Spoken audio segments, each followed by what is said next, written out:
Start by drawing the top curves of each eye. Remember that learning to draw takes time. You can pause this video and take your time with each of the steps demonstrated here.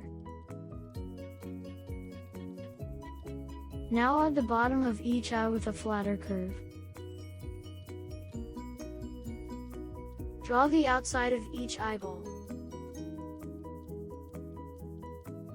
The inside of the cat's eye should be drawn thin.